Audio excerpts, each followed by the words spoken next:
Hello everyone, চলো শিখি নতুন একটি পর্বে আবারও সবাইকে ওয়েলকাম করছি। আজকে ছোটদের পড়া শুরুর সময়ের একটা টিপস নিয়ে হাজির হলাম।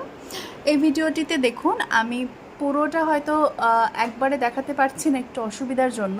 এখানে A to Z 1 to 10, 1 থেকে 10 এবং অ থেকে উ পর্যন্ত আমি এইভাবে দেওয়ালে লিখে দেবো।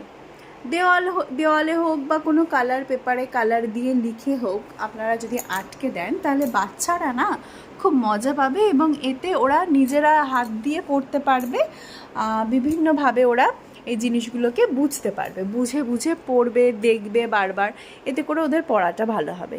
ঠিক এইভাবেই আপনি কখনো একটা বিষয় একবার লিখতে পারেন, ঘুরিয়ে ফিরিয়ে লিখে দিতে পারেন। যেমন শুধু হয়তো A থেকে Z দিলেন, পরের বার হয়তো শুধু 1 2 3 দিলেন, তারপরে 1 2 দিলেন, এইভাবে নিজেদের পছন্দ মতো।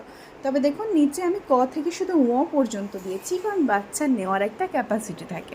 একদম ছোট শুরুর বাচ্চা যেহেতু বললাম, তাই 5টা 5টা করে দিলেও কিন্তু ভালো হয়। আর এরকম যদি একটা দেওয়াল বা বোর্ড বা এরকম কিছু হয়, তাহলে বাচ্চার লেখার সময়ও সুবিধা হয়, ও দেখে দেখে লিখতে পারবে। তবে আজকের ভিডিও এই পর্যন্তই। লাইক, কমেন্ট, শেয়ার, সাবস্ক্রাইবের জন্য বলা রইল।